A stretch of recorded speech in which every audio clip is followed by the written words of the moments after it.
If you ever visit Japan, people will tell you that you must meet a geisha. Or if you're in Kyoto, a gaiko. Technically, there are different kinds of traditional entertainers, but to most outsiders, they're all simply called geisha. Becoming one, however, is anything but simple. It takes years of training in music, dance, etiquette, and even the subtle art of conversation. Meeting a top geisha wasn't easy either. You had to be a loyal, trusted patron for years before earning such an encounter. But today, we're not talking about the elegance of that world. We're talking about a woman who once trained within it, and later became Japan's most infamous symbol of love, obsession, and murder. This is the case of Sada Abe, the woman some still call the killer geisha. Let's go back to May 18, 1936. Sada Abe walks toward a man named Kichizo Ishida, her lover. She bows deeply, tears glistening in her eyes. "I'm sorry," she whispers. "I'm so sorry." Ishida smiles softly, thinking perhaps she's feeling guilty for seeing another man. "It's okay," he says gently. "I understand." But Sada doesn't stop. Her next words freeze him in place. "If you knew what I just did," she says, "you would hate me forever." Hours later, police discover Ishida's lifeless body in a rented inn. The cause of death: strangulation. But that wasn't all. His genitals had been severed and were missing. When detectives began piecing the puzzle together, one name surfaced again and again: Sada Abe, a well-known hostess from the local pleasure district. But by then she had vanished. Even her friends couldn't find her. The next morning, newspapers erupted. Headlines screamed about the grotesque murder, and rumors spiraled through Tokyo. The nation was transfixed. Even without television or the internet, the frenzy became known as the Sada Abe Panic. So what could drive a woman to such an act? Why did this case shock Japan so deeply that, even decades later, people still whisper her name? To understand that, we have to return to the beginning, to Sada herself. She was born in 1905, into a fairly well-off family in Tokyo. Her parents owned a tatami mat shop, and she had several siblings. But because of the high child mortality rate of the era, Sada ended up being the youngest surviving child. Perhaps that's why her parents, especially her mother, treated her differently. She was the favorite, protected, indulged, and often excused. Unlike other girls, Sada didn't have to attend school every day. She was allowed to take lessons in singing and music, particularly the shamisen, a three-stringed traditional instrument. But back then, studying the shamisen carried a stigma. It often meant a girl was preparing to become a geisha, or perhaps enter even less respectable lines of work. Sada didn't care. To her, geisha weren't just entertainers. They were icons. Glamorous, confident, and powerful. They set the trends. They commanded attention. And Sada wanted that life. She wore bold makeup, dressed differently from the other girls, and leaned fully into this persona. It was her way of escaping, of building an identity that belonged to her alone, not one dictated by her family or her circumstances. But home wasn't a place of peace. Tension with her older siblings, especially her brother Shintaro and sister Teruko, often boiled over. Whenever fights broke out, Sada was the one pushed aside, sent away from home until things cooled down. And so, from a young age, she learned what it meant to be alone. And in that loneliness, the seeds of her infamous story began to take root. With no one really watching her, Sada began to spend more and more time outside.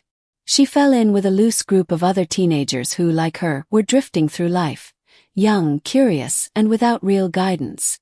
They wandered Tokyo's streets freely, chasing music, laughter, and moments of escape.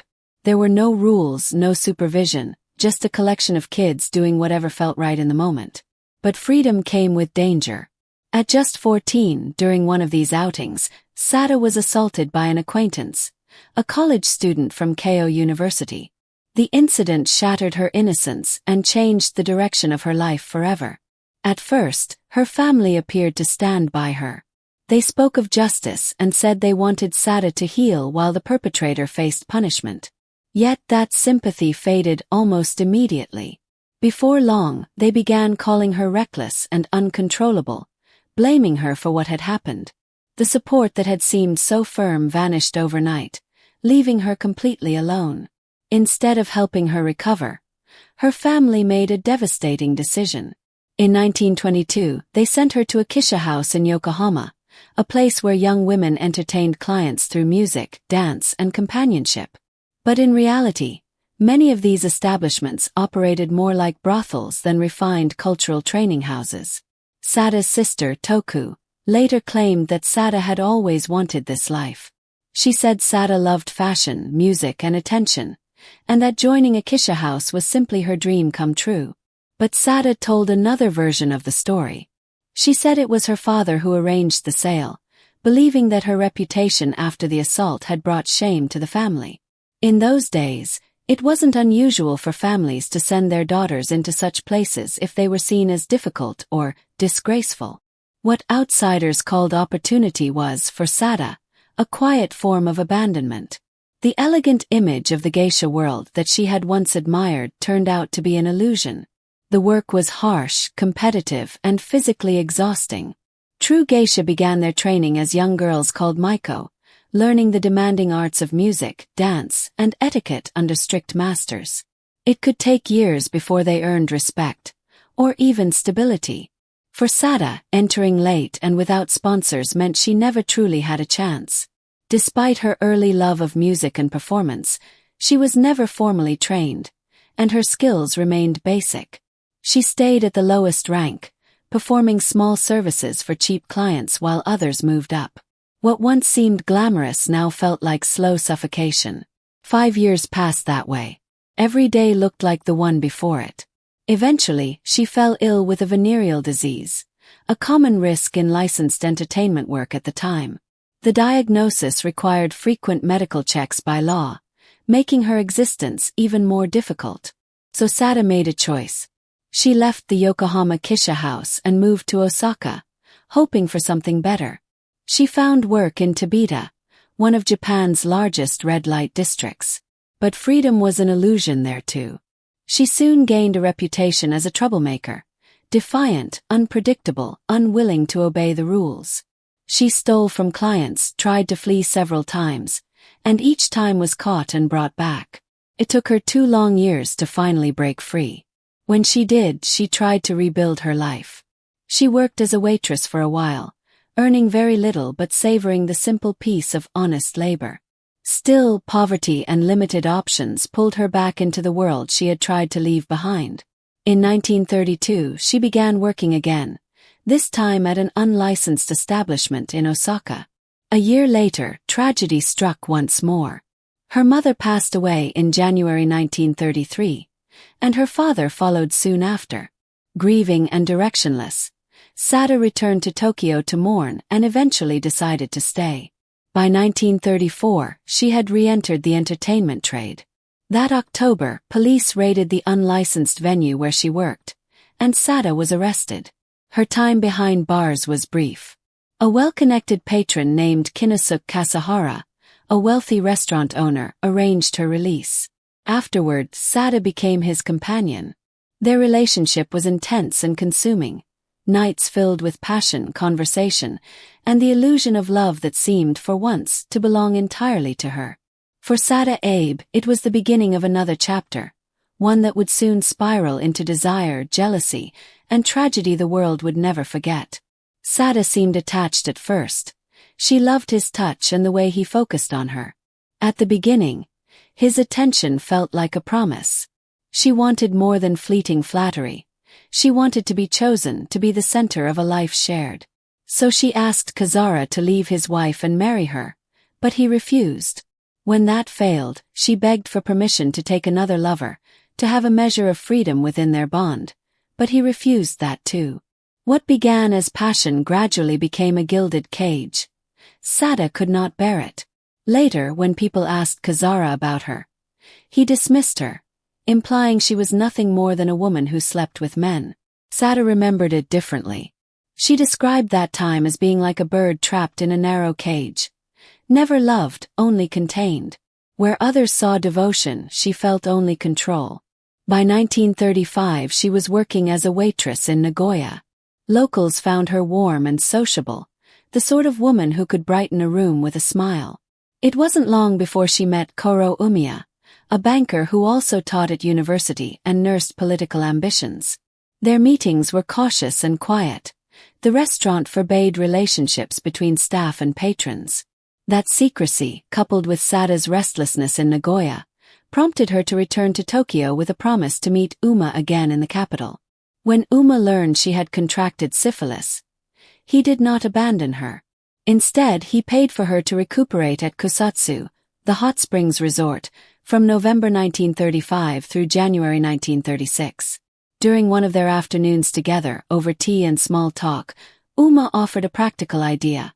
Why not open a small restaurant of her own? It was an ordinary, attainable dream. Independence earned through work. He urged her to apprentice first and learn the trade. On February 1, 1936, Sada began work at Yoshidaya, a respectable eatery.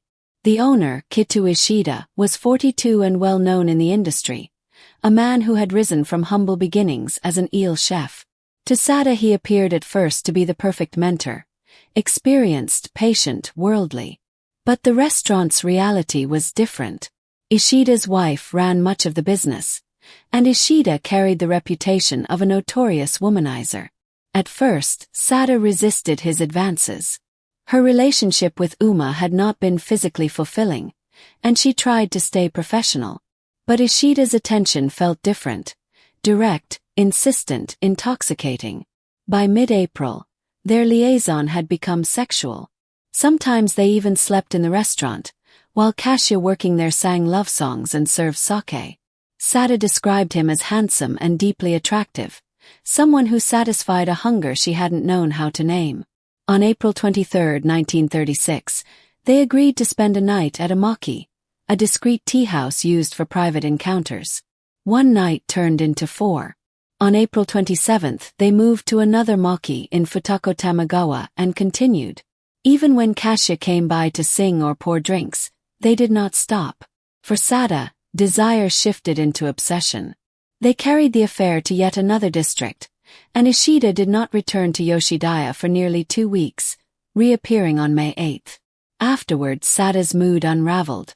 She drank more and spoke of having known true love. Seeing Ishida restored to his wife ignited a violent jealousy. She could not have him, she decided, no one could. On May 9, 1936, she watched a stage play in which a woman stabbed her lover. The image lodged in her mind.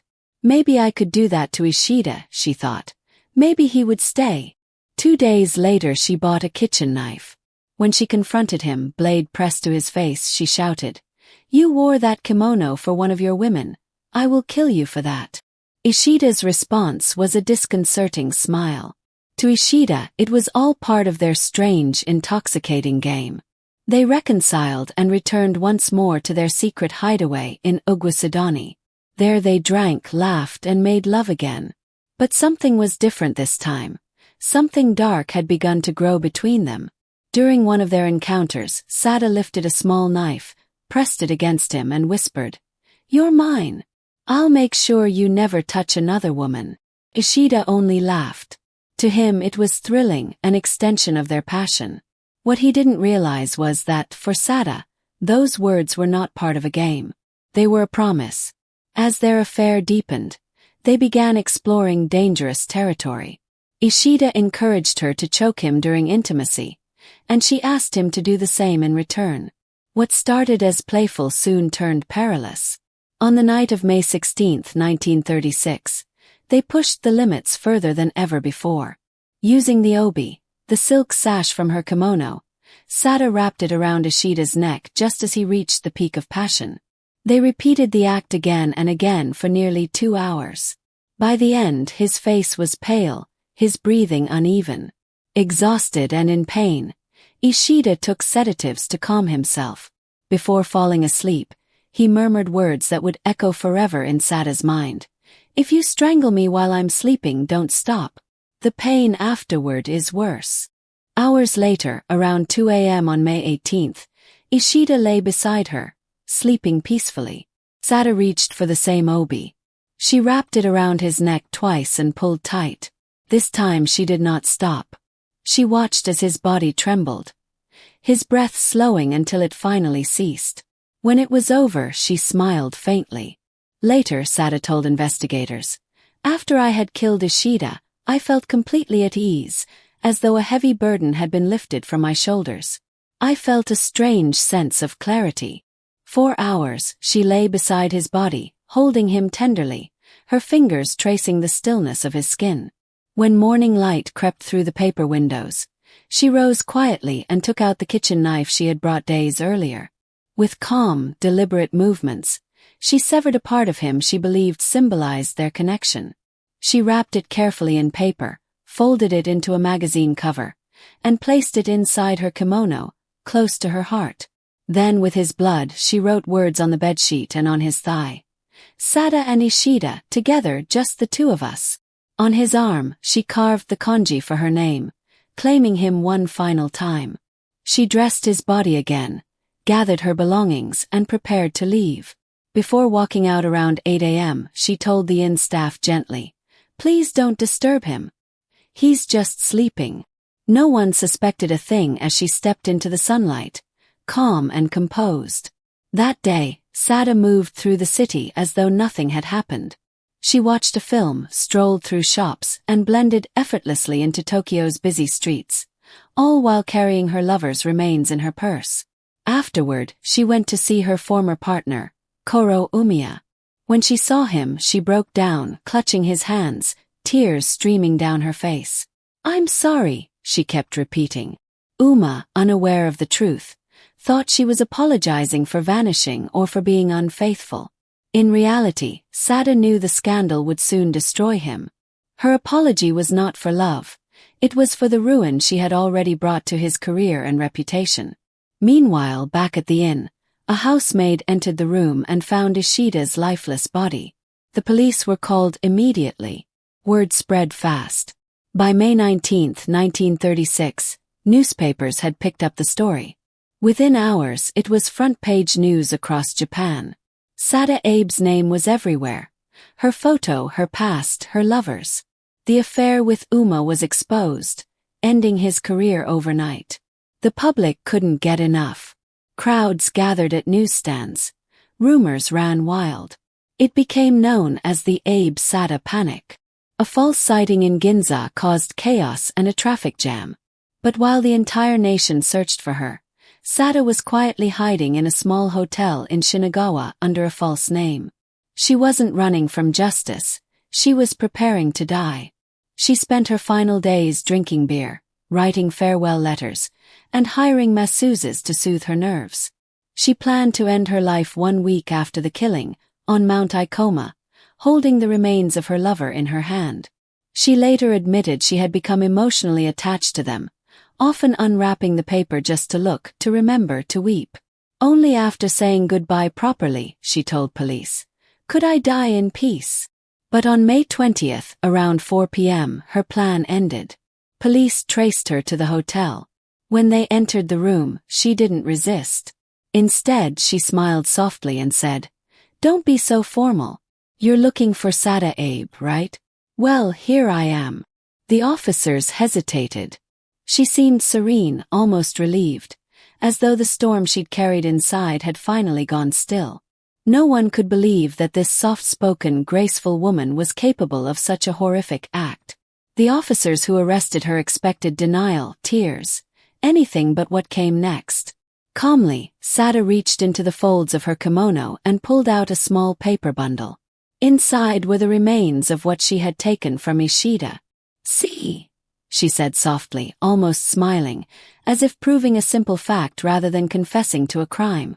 She was immediately taken into custody and subjected to 8 rounds of interrogation. Investigators were both disturbed and fascinated. When asked why she had taken that part of his body, Sada replied with chilling sincerity, "Because I couldn't take his head or his body with me. I wanted the part that carried the most vivid memories of our time together." Throughout questioning, she remained strangely serene. Her tone never rose. Her eyes shone whenever she spoke Ishida's name. The detectives described her as calm, almost radiant, as she recounted the night of the murder. Why had she done it? Her answer was simple and devastating. She wanted him entirely to herself. They weren't married, and even if they had been, she feared he would eventually betray her. Ending his life was, in her mind, the only way to make sure no other woman could ever touch him again. When the details reached the public, rumors spread like wildfire, especially about Ishida's physical attributes. Some claimed he possessed unusual endowments, though police later denied these sensational claims. One officer quoted Sada herself, who said, "Size doesn't matter. What I loved about him was his desire to please me." After her arrest, Ishida's remains were preserved and later kept at Tokyo University's medical school as evidence. After World War II, they reportedly went missing and have never been found. Sada Abe's first trial began on November 25, 1936. By dawn, crowds filled the streets outside the courthouse, hoping to glimpse the woman who had scandalized an entire nation. Journalists jostled for position, and even the judges were not immune to the case's bizarre magnetism. One later admitted that some testimony had an unsettling effect, though he insisted the proceedings were handled with full seriousness. In court, Sada appeared composed and articulate. She showed no remorse for the act itself, only sorrow for how the world now saw her. "What hurts most," she said, "is that people think of me only as a depraved woman. I've known other men, yes, but none made me feel what Ishida did. With him, I finally felt loved." On December 21, 1936, she was convicted of murder and mutilation of a corpse. Prosecutors asked for 10 years. Sada herself requested the death penalty. Instead, she received 6 years in prison. The lenient sentence caused controversy. Many believed it reflected sympathy for her past, her years of abandonment, exploitation, and emotional isolation. Psychologists argued that she had been driven by an overwhelming need to possess love completely, no matter the cost. She served her time at Tokyo Women's Penitentiary, registered as prisoner number 11. On November 10, 1940, in celebration of Japan's legendary 2600th anniversary, her sentence was commuted. She was released on May 17, 1941, exactly 5 years after the killing. After her release, Sada Abe lived under an assumed name. For a time, she became the mistress of a man named Watanabe, moving quietly between Ibaraki and Saitama. But once her identity was uncovered, the relationship ended abruptly. Japan itself was changing. The war had left the nation shattered, and in its wake came a new era, a culture of distraction known as the 3S policy: sports, screen, and sex. It was meant to keep the population entertained and compliant, but for Sada Abe, it was simply another world she no longer fit into. In post-war Japan, Sada Abe's story re-emerged, not merely as a scandal but as a symbol. To some, she represented danger and moral decay. Early psychological studies, such as the diagnosis of Sada Abe, portrayed her as unstable and deviant. Yet others saw something more complex. Writer Ango Sakaguchi described her not as a monster, but as a tender, warm figure of salvation, a woman who dared to break free from a world that had long tried to confine her. In 1947, the erotic confession of Sada Abe was published and sold more than 100,000 copies. Displeased by how it distorted her story, Abe released her own memoir the following year, reclaiming her voice. She went on tour, performing in a stage play based on her life, giving interviews and becoming, somewhat ironically, a celebrated public figure. One magazine even called her a heroine of her time, a woman brave enough to follow her desires in an age of hypocrisy and moral restraint. By the 1950s, she had stepped out of the spotlight, working quietly at a small pub in Tokyo. But even there, she could not escape her legend. Curious visitors flocked to see her, whispering her name as she descended the stairs. Film critic Donald Ritchie later wrote about those nights, how customers would nervously joke, "Hide the knives," while Sada greeted them with an icy, knowing stare. Her last confirmed appearance was in a 1969 documentary, a fleeting glimpse of a woman who had once shocked an empire. After that, she vanished. In 1970, filmmaker Nagise Oshima reportedly found her living in a nunnery while researching his controversial film In the Realm of the Senses, which dramatized her story. There, she was said to be frail and reflective, far removed from the woman the world once feared. Others claimed she had later crossed paths with Issei Sagawa, the infamous cannibal killer, a rumor without proof, yet one that perfectly mirrored Japan's tendency to blend infamy and legend into a single haunting mythology. In a country where the line between shame and fascination often blurs, Sada Abe's story transformed into something larger, a meditation on obsession, control, and the boundaries of love. Scholar Christine L. Marin later linked her to the archetype of the dokufu, or poison woman, a figure representing women who defy traditional roles through acts of violence or desire. Her confession, raw, emotional, and unrepentant, became one of Japan's most circulated female criminal narratives. She spoke of passion, longing, and the unbearable fear of being unwanted. In time, her name became synonymous with a new cultural archetype, the yandere, a woman whose love turns possessive, even deadly, a trope that echoes today in anime, film, and pop culture worldwide. To this day, people still argue about who Sada Abe really was. Some call her a symbol of rebellion, a woman who shattered social expectations.